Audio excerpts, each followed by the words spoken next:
royal family has gathered in Scotland for their annual summer break at Balmoral. It marks a rare occasion. At Balmoral Castle, the staff were ordered to curtsy to empty rooms. Not once, every time a royal left a space, even if the door had just closed. They scrubbed carpets on their knees because vacuum cleaners were banned. They polished silver until their wrists failed, walked miles of stone hallways without speaking, and slept in attic rooms so cold their breath frosted the walls. For years, they kept the castle perfect and their voices silent. But then, everything cracked. Payslips leaked. A denied leave request went viral. Secret reviews described the management as toxic. And one morning, the gates of Balmoral, gates that almost never close, were locked from the inside. Whatever broke them didn't happen overnight.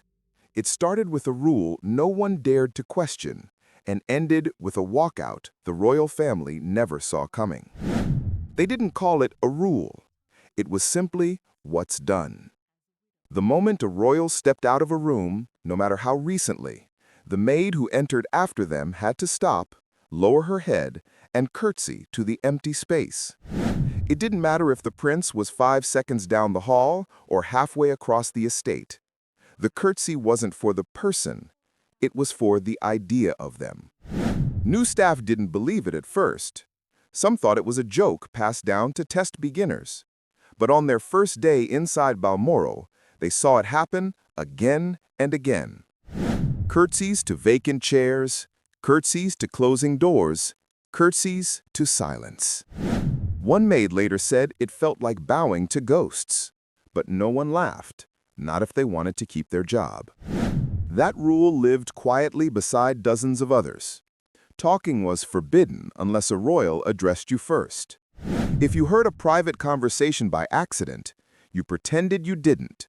A single mistake could cost you your end-of-season bonus, barely $250, but enough to make most stay obedient. And then there was the carpet rule. Vacuum cleaners were banned, not for tradition, but because the Queen hated their sound. So every morning, 2 maids got on their knees with stiff horsehair brushes and scraped the rugs inch by inch. Just one hallway took 45 minutes. By lunchtime, their aprons were stained gray with dust. Their wrists swelled. No one complained aloud, not if they wanted to last past Christmas. To an outsider, these things sounded like harmless customs, quirky even, charming. But inside the castle walls, each tradition carried weight. Not symbolic weight, physical weight, emotional weight. The kind that built slowly, pressed deep, and stayed hidden under polished silver and perfect. Balmoral may sit in Scotland, but it doesn't belong to the country. It's not a public palace. It was never handed down by the state. It is owned outright by the royal family, bought in silence, expanded in secrecy, and run by rules that answer to no one outside its gates.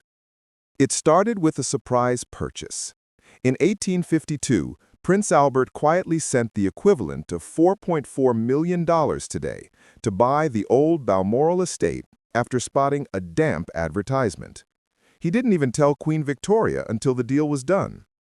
4 years later, the original house was demolished and replaced with a granite castle designed to feel both wild and controlled, an escape no one else could touch. More land followed. Forests, hills, cottages, and rivers were folded into the estate until it stretched over 53,000 acres, larger than San Francisco or Paris. They added a private rail line just to move luggage unseen. They built over 150 buildings, power supplies, and hunting grounds. Outsiders could look, but never step inside without an invitation. And because Balmoral is personal property, the profits stay in the family. Deer are sold in hunting season. Timber cut from the forests. Cottages rented to tourists. None of it enters public accounts. When Parliament questioned this, Edward VII called Balmoral an inescapable refuge and refused to change a thing. The place feels like a fairy tale from a distance, white granite glowing against dark hills, the clock tower ringing in notes designed not to scare the ponies. Queen Victoria said the air there smelled like pine and freedom. But freedom, at Balmoral, is a privilege that belongs to the owners, not the ones who keep it running. And behind all that beauty, a different system was tightening. One built on tradition, silence, and labor no one was supposed to see. Soon, even the staff who stayed loyal would learn how far that silence could stretch. The rules at Balmoral weren't printed on paper. They were passed down in whispers, glances, and warnings disguised as advice. You didn't get handed a handbook. You learned by watching who disappeared after making a mistake. Silence was the first law. You didn't speak to a royal unless they spoke to you. You didn't greet them in the halls. You didn't react if you heard something private. In one case, a maid dusting a corridor overheard a quiet exchange between Charles and Diana. Another servant saw her pause and immediately told her to act deaf. The next morning, she got a written warning for listening where she shouldn't. Then came the physical rules. Staff worked around fires in over 50 rooms, hauling logs and birchwood by hand. They polished hundreds of silver pieces before breakfast. They carried kettles and trays across stone floors without making a sound. And when they passed portraits of former monarchs, some were told to lower their eyes. The uniforms changed more than the pay. By afternoon tea, maids had to change into fresh dresses and pressed aprons.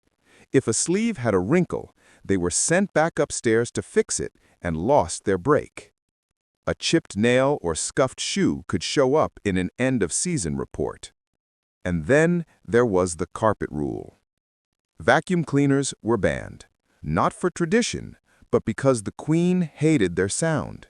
So every morning 2 maids got on their knees with stiff horsehair brushes and scraped the rugs inch by inch.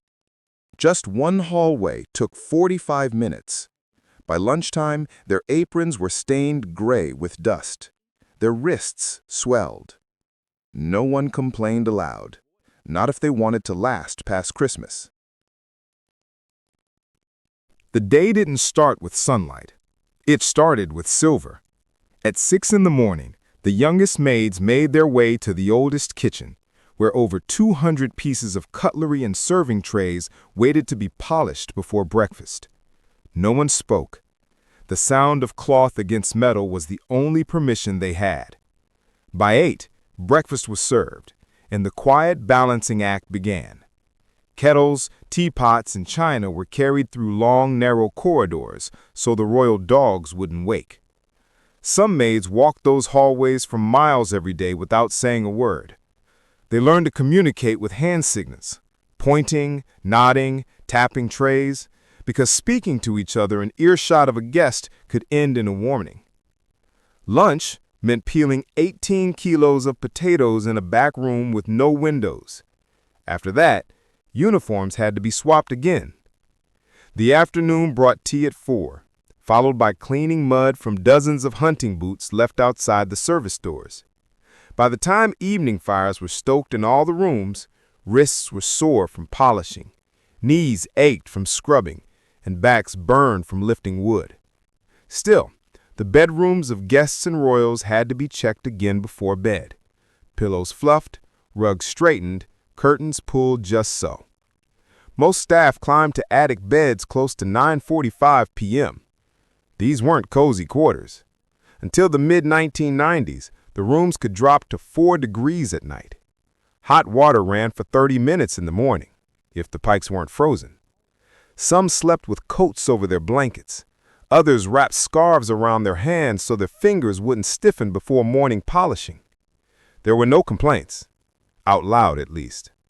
Instead, a sentence in the staff manual quietly set the tone. Loyalty is its own reward. But soon, someone would decide that reward wasn't enough. For years, the cracks were quiet. The exhaustion, the silence, the curtsies to empty rooms.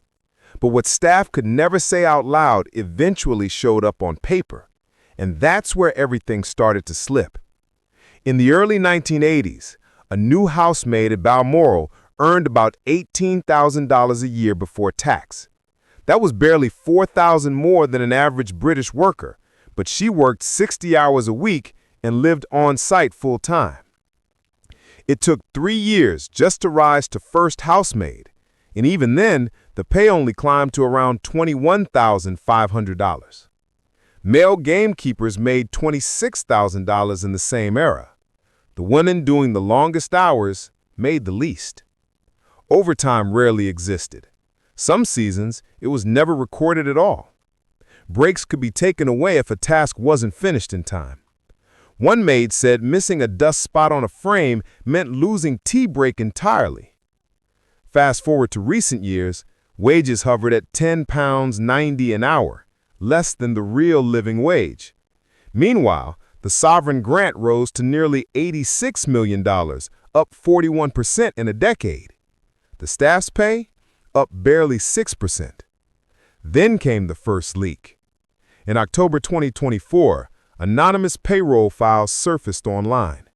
One senior royal aide was earning $146,000 a year.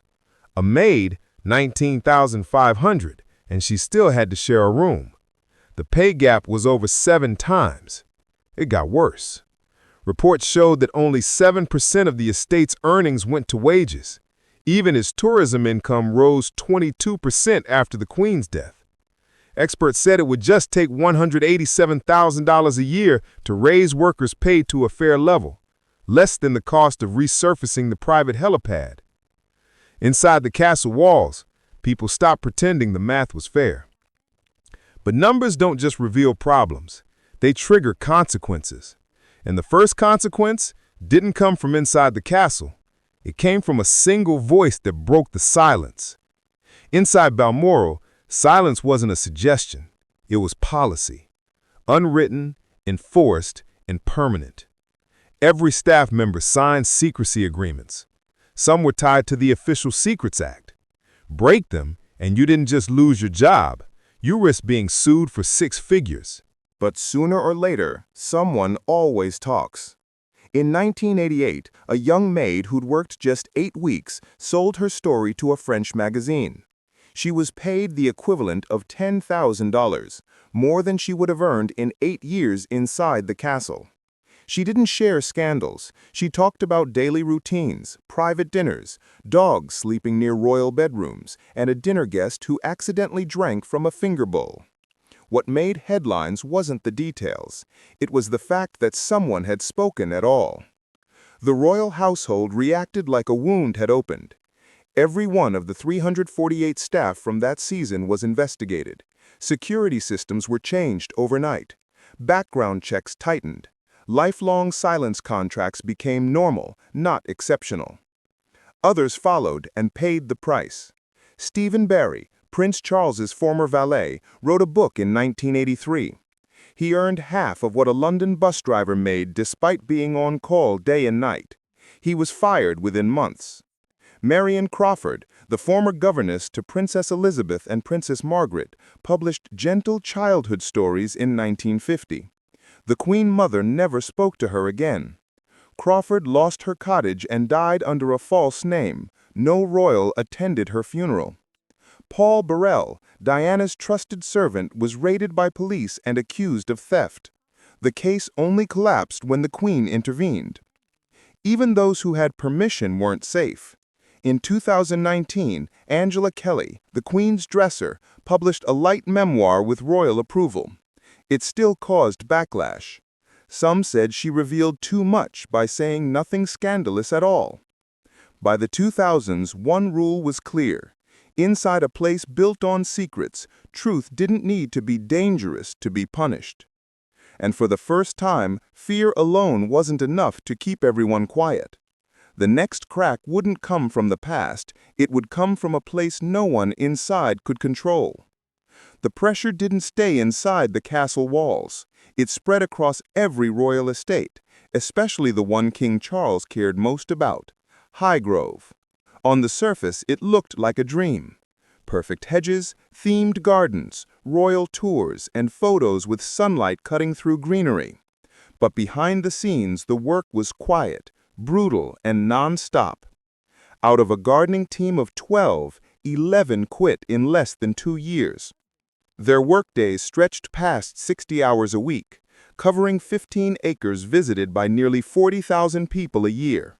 They earned around $22,000 annually, about £7.50 an hour after tax, barely above minimum wage.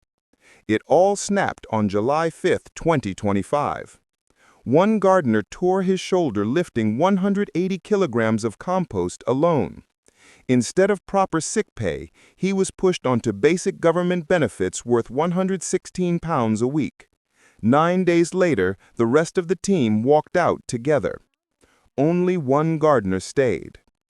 Leaked internal emails showed what they'd been dealing with. Charles left handwritten notes in black ink with demands that sounded impossible. Pull up an entire weed bed overnight. Replant 700 flowers in 3 days. Strip all chemical traces before sunrise. When the news got out, the palace didn't deny it. They brought in a crisis team, quietly, without cameras, without statements, without change in policy. But this wasn't new. A pattern was spreading across royal properties.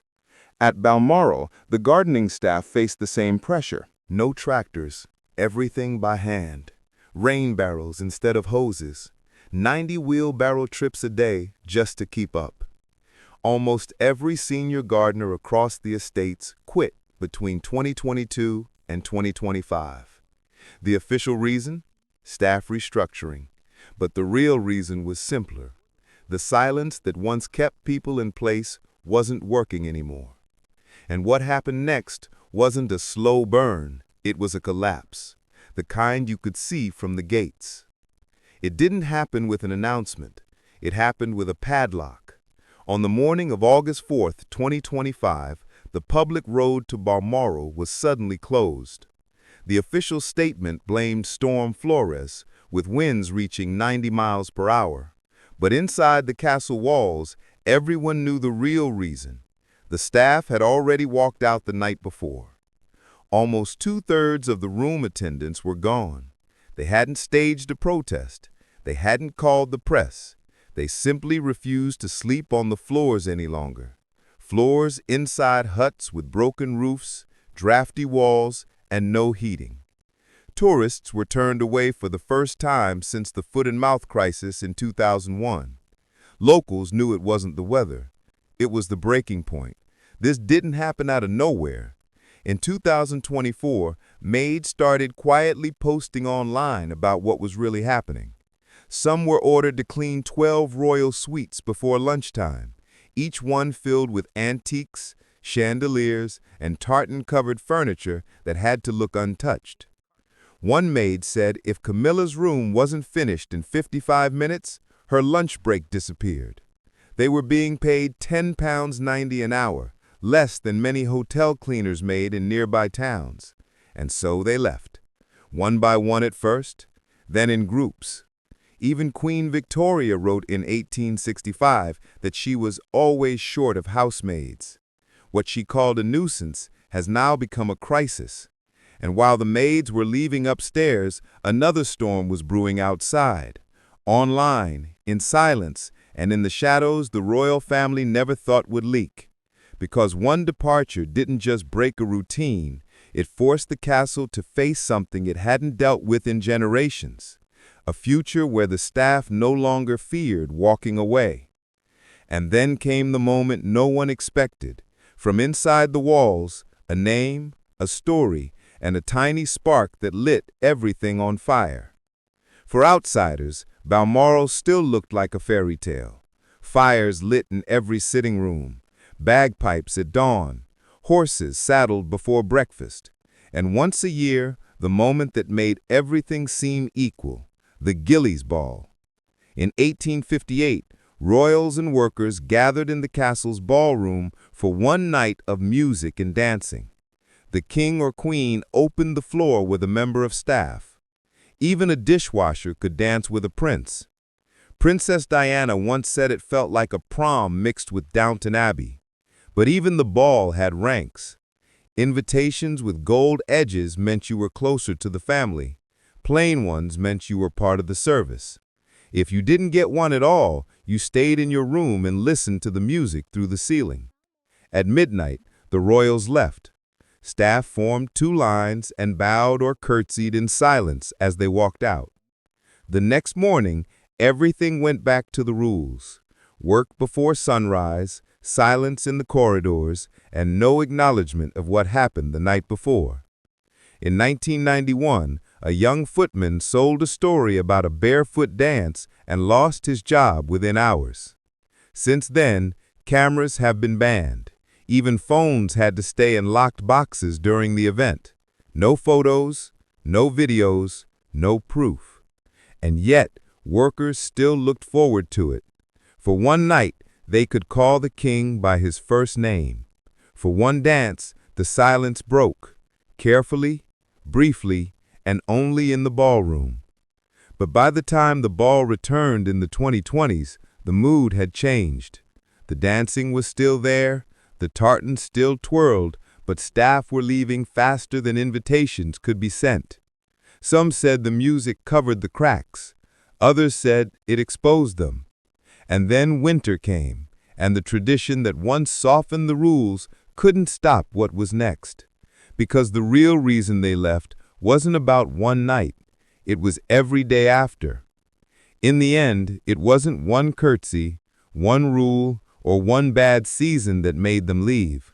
It was everything, stacked together, shift by shift, year by year, until the castle's silence finally worked against itself. Some left because the work broke their bodies. Some left because the pay never rose while expectations did. Some left because they were told to scrub carpets by hand while a private helipad was resurfaced. Some left because they were warned not to speak, even when their families were in hospital. And some left because they realized the one thing Balmoral couldn't survive was being seen.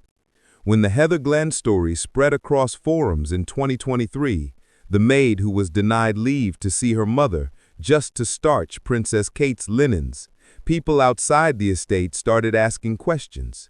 Inside, more maids quietly packed their bags. When the payroll leak of 2024 exposed the 7-fold pay gap between staff and senior aides, public sympathy tilted. And when gardeners at Highgrove walked out after a shoulder injury and no sick pay, the pattern was too obvious to hide. By 2025, Balmoral wasn't losing staff to scandal. It was losing them to hotels, hospitals, and supermarkets, places with heating, breaks, and wages that didn't require silence. The walkout didn't end with speeches or protests. It ended with locked gates, empty rooms, and curtsies no one was left to perform. But the story isn't finished, because just weeks after the gate shut, someone new stepped forward, someone who didn't sell their secrets for money or gossip or revenge. They came with documents, with names, with proof. And what they revealed didn't just question the past, it threatened the future of how the royal household survives behind closed doors. And now, for the first time, Balmoral may have to answer aloud for something it was never meant to admit.